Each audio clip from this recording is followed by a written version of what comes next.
दोस्तों नमस्कार। मैं आप सभी का अपने सभी मित्रों का इस ऑनलाइन यूट्यूब चैनल पे हृदय से स्वागत करता हूं। मित्रों, इसके पहले वीडियो में हम लोगों ने भारत की कार्यपालिका अर्थात राष्ट्रपति पर चर्चा करते हुए आर्टिकल 60 तक अर्थात उसके कार्यकाल, योग्यता, अन्य सभी चीजों पर डिस्कस किया था। आज उसी क्लास को आगे बढ़ाएंगे और राष्ट्रपति पद के लिए एक विशेष प्रोसेस अर्थात जिसे हम लोग महाभियोग प्रक्रिया के नाम से जानते हैं, उसका वर्णन आज हम लोग विस्तृत अध्ययन करेंगे। चलिए स्टार्ट करते हैं दोस्तों। आज का जो टॉपिक है उसे हम लोग महाभियोग प्रक्रिया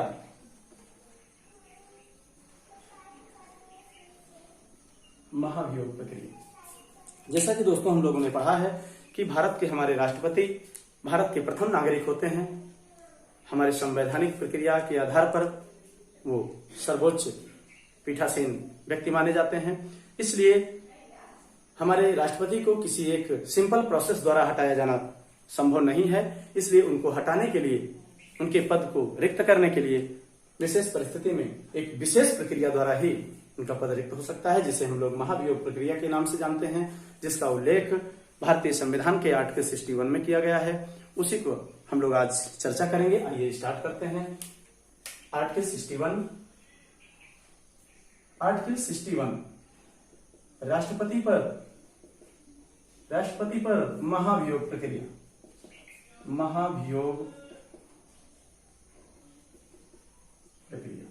ठीक दोस्तों, देखते हैं कि इसका पूरा प्रोसेस क्या है, समझने का प्रयास करेंगे। वेरी इंपॉर्टेंट प्रोसेस है और वेरी इंपॉर्टेंट टॉपिक है। इससे कई बार क्वेश्चन पूछे जा चुके हैं। देखिए, जैसा कि हम लोग जानते हैं दोस्तों कि संसद के दो सदन होते हैं दोस्तों, लोकसभा और राज्यसभा। तो हम लोग जानते हैं कि महाभियोग प्रक्रिया का शुभारंभ संसद के किसी सदन द्वारा किया जा सकता है। पहला पॉइंट यह है कि प्रक्रिया, ये प्रोसेस महाभियोग संसद के किसी सदन द्वारा, संसद के किसी भी सदन द्वारा लाया जा सकता है। ठीक, पहला पॉइंट। दूसरा पॉइंट है दोस्तों कि जो सेकंड पॉइंट है, हम लोग देखेंगे कि सेकंड पॉइंट, जिस सदन द्वारा ये प्रस्ताव लाया जाएगा उस सदन में उपस्थित कुल सदस्यों की संख्या का 1/4 सदस्य अपने लिखित हस्ताक्षर सहित लिखित प्राविधान के अनुसार, लिखित निर्देश के अनुसार 14 दिन पूर्व नोटिस भेजेंगे। तत्पश्चात वो प्रोसेस उस सदन में प्रारंभ होगा। ठीक, सदन के कुल सदस्य संख्या के 1/4 सदस्यों द्वारा हस्ताक्षर सहित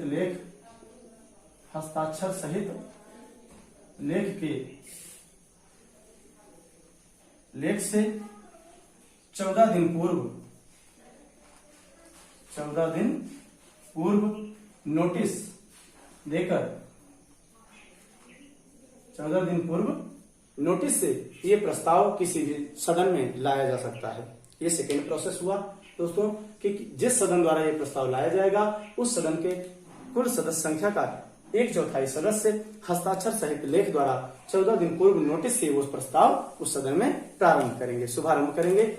उसके बाद तीसरी कंडीशन ये होती है दोस्तों कि यदि वो प्रस्ताव एक सदन में लाया गया तो उस पर विस्तृत चर्चा होगी, उस पर विस्तृत व्याख्या की जाएगी और यदि वो उचित समझा जाएगा, इस प्रक्रिया को, इस प्रस्ताव को पास करने के लिए उचित समझा जाएगा, तो उस सदन द्वारा कुल सदस्यों का 2/3 बहुमत। देखिए दोस्तों, ये विशेष बहुमत है। विशेष बहुमत द्वारा ये प्रस्ताव पारित होता है, जिसको हम लोग 2/3 बहुमत के नाम से जानते हैं। 2/3 बहुमत द्वारा ये प्रस्ताव पारित किया जाएगा। ठीक, किस बहुमत द्वारा दोस्तों? 2/3 बहुमत द्वारा। ये सभी बिंदु बहुत इंपॉर्टेंट है। जैसे आपके कितने सदस्यों द्वारा? 1/4 सदस्यों के हस्ताक्षर सहित कितना दिन पूर्व नोटिस देकर के? 14 दिन पूर्व नोटिस के अनुसार। और किस बहुमत से पास होगा दोस्तों? तो 2/3 बहुमत से पास होना अनिवार्य है महाभियोग प्रक्रिया। अब एक सदन द्वारा 2/3 बहुमत से पारित होने के पश्चात ये प्रस्ताव दूसरे सदन की कार्यवाही के लिए भेजा जाता है और दूसरे सदन में भेजने के बाद उस सदन में भी विस्तृत चर्चा और व्याख्या की जाएगी और उस सदन द्वारा भी यदि उचित समझा जाएगा तो इसी बहुमत से, किस बहुमत से? 2/3 बहुमत से दूसरे सदन द्वारा भी जब प्रस्ताव पास किया जाएगा तो महाभियोग की प्रक्रिया संपन्न मानी जाएगी और उसी दिन से राष्ट्रपति को उसके पद से हटाया जा सकता है। ये आपका पूरा स्ट्रक्चर आपके महाभियोग प्रक्रिया का है। पुनः एक बार रिवाइज करिए। संसद के किसी सदन द्वारा लाया जा सकता है और जिस सदन द्वारा लाया जाएगा उस सदन के कुल सदस्य संख्या का 1/4 सदस्य हस्ताक्षर सहित लेख द्वारा 14 दिन पूर्व नोटिस के पश्चात अपने सदन में वो प्रस्ताव लाएगा और उस प्रस्ताव को लाने के बाद विचार विमर्श करने के बाद यदि उचित समझा जाएगा तो उसे सदन के कुल सदस्य संख्या का 2/3 बहुमत, जिसे हम लोग विशेष बहुमत कहते हैं, 2/3 बहुमत द्वारा एक सदन से प्रस्ताव पारित किया जाएगा। तत्पश्चात दूसरे सदन में प्रस्ताव भेजा जाएगा और यदि उसी बहुमत से अर्थात 2/3 बहुमत से दूसरे सदन द्वारा भी प्रस्ताव पारित कर दिया जाता है तो ये महाभियोग की प्रक्रिया संपन्न मानी जाएगी और उसी तारीख से, उसी डेट से राष्ट्रपति के पद को मुक्त किया जा सकता है, अर्थात राष्ट्रपति को पद से हटाया जा सकता है। ठीक, ये प्रोसेस हुआ हमारा महाभियोग प्रक्रिया का। चलिए नेक्स्ट आर्टिकल पे देखते हैं। इससे आर्टिकल 62 पे हम लोग चर्चा करेंगे, जिसमें राष्ट्रपति के पद रिक्त होने के पश्चात उसके भरे जाने की, अर्थात राष्ट्रपति के निर्वाचन की समय और उनके स्थान पर पीठासीन अधिकारी की नियुक्ति के बारे में चर्चा की गई है। दोस्तों आइए स्टार्ट करते हैं आर्टिकल 62, जिसमें पद रिक्ति को भरे जाने का समय का वर्णन है।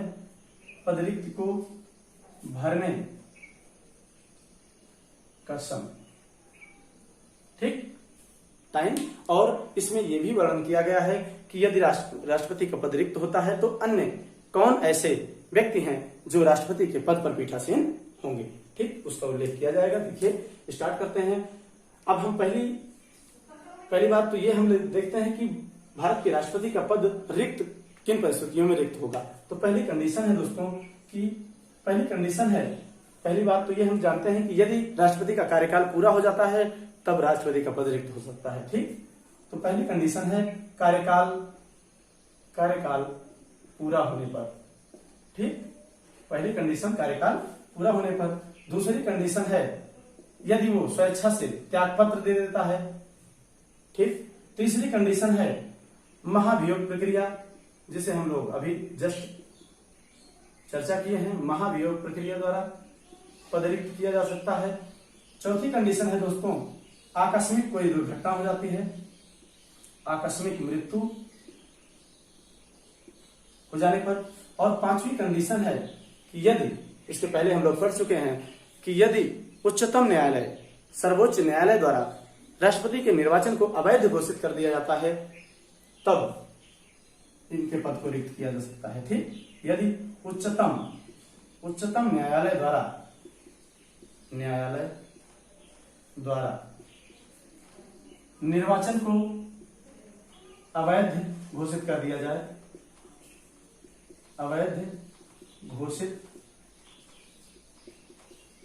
जाए, ठीक, इन सभी कंडीशन में राष्ट्रपति के पद को रिक्त किया जा सकता है। तो पहली कंडीशन पे चलिए ध्यान देते हैं।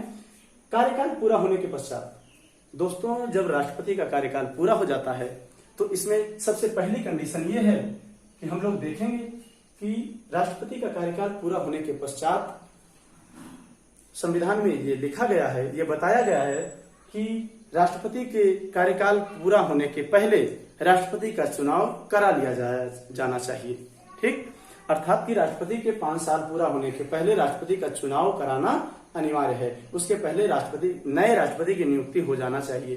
ठीक, यदि कभी ऐसी सिचुएशन बनती है, कभी ऐसी कंडीशन आती है कि यदि चुनाव संपन्न नहीं हो पाता है तो उस कंडीशन में यही पुराने राष्ट्रपति हमारे जिनका कार्यकाल संपन्न हो गया है वही नेक्स्ट राष्ट्रपति चुने जाने के तक अर्थात किसी अन्य राष्ट्रपति की नियुक्ति तक अपने कार्यकाल पर बने रहेंगे 5 साल के बाद भी। ठीक, पहली कंडीशन यह है कि यदि नए राष्ट्रपति के निर्वाचन तक अपने पद पर बने रहेंगे। ठीक, ये कंडीशन है दोस्तों, कब? जब कार्यकाल पूरा होने पर राष्ट्रपति का पद रिक्त होता है तब। क्योंकि जानते हैं कि राष्ट्रपति हमारे भारत के प्रथम नागरिक हैं, इनके पद रिक्ति का कोई प्रावधान नहीं है, इसलिए इनके पद को रिक्त नहीं किया जा सकता। यदि चुनाव में कोई अविलंब होता है, चुनाव में कोई देरी होती है, तो उस दशा में नए राष्ट्रपति चुनने के पहले तक पुराने राष्ट्रपति अपने पद पर बने रहेंगे। ठीक, यदि अब चलते हैं सेकेंड प्रोसेस पे, तो ऑप्शन आपका आता है कि त्यागपत्र के आधार पर। तो हम लोग जानते हैं कि सभी व्यक्ति स्वच्छंद हैं, अपने इच्छा अनुसार कभी भी त्यागपत्र दे सकते हैं और त्यागपत्र के पश्चात अपने पद को रिक्त कर सकते हैं। तो अन्य किसी भी परिस्थिति में त्यागपत्र, महाभियोग प्रक्रिया, आकस्मिक मृत्यु या उच्चतम न्यायालय द्वारा अवैध घोषित किए जाने पर इन सभी परिस्थितियों में यदि राष्ट्रपति का पद रिक्त होता है दोस्तों, तो इसके लिए शर्त रखी गई है, एक कंडीशन है कि यदि आकस्मिक मृत्यु, त्यागपत्र या महाभियोग प्रक्रिया या उच्चतम न्यायालय द्वारा अवैध घोषित किए जाने के पश्चात यदि राष्ट्रपति का पद रिक्त होता है तो पद रिक्ति से लेकर 6 महीने के अंदर, पद रिक्ति से 6 माह के अंदर चुनाव कराना अनिवार्य है। क्या कंडीशन है दोस्तों? 6 माह के अंदर चुनाव कराना अनिवार्य है। ठीक, ये टाइम पूछा जाता है, कई बार पूछा जा चुका है दोस्तों, याद रखिएगा कि आकस्मिक कारण के आधार पर यदि राष्ट्रपति का पद रिक्त होता है तो कितने समय में चुनाव कराना अनिवार्य है? 6 माह के अंदर। अब यहाँ पे ये बात सामने आती है दोस्तों कि यदि किसी आकस्मिक घटना के आधार पर राष्ट्रपति का पद रिक्त होता है तो उस पद रिक्ति की तिथि से लेकर चुनाव कराने की तिथि अर्थात जो 6 महीने का अंतराल मिल रहा है उस बीच में राष्ट्रपति के पद पर कौन पीठासीन होगा? तो ये पॉइंट आता है कि उसके स्थान पर उपराष्ट्रपति और यदि उपराष्ट्रपति की अनुपस्थिति है, उपराष्ट्रपति भी नहीं है, तो हमारे उच्चतम न्यायालय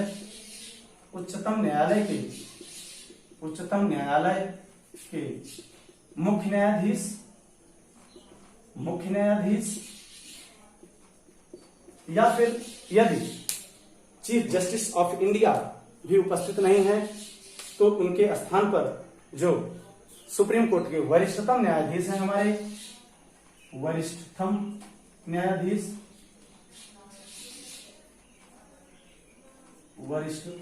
न्यायाधीश द्वारा राष्ट्रपति का पद संभाला जाएगा।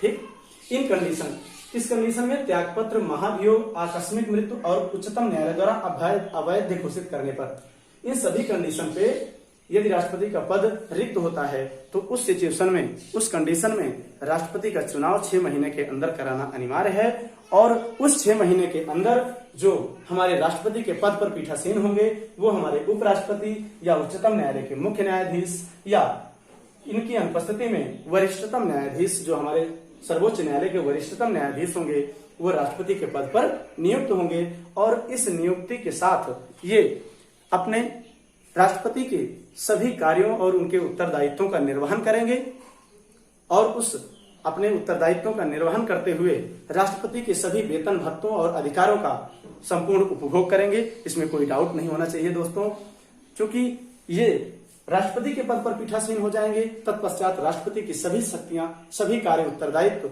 अपने ऊपर लेकर के अपने कार्य का निर्वहन करेंगे।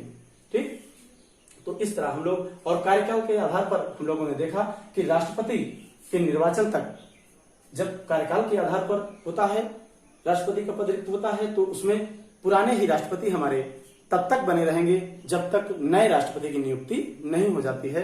अर्थात इस कंडीशन में ये हम कह सकते हैं कि कार्यकाल पूरा होने की कंडीशन में उपराष्ट्रपति को राष्ट्रपति पद के लिए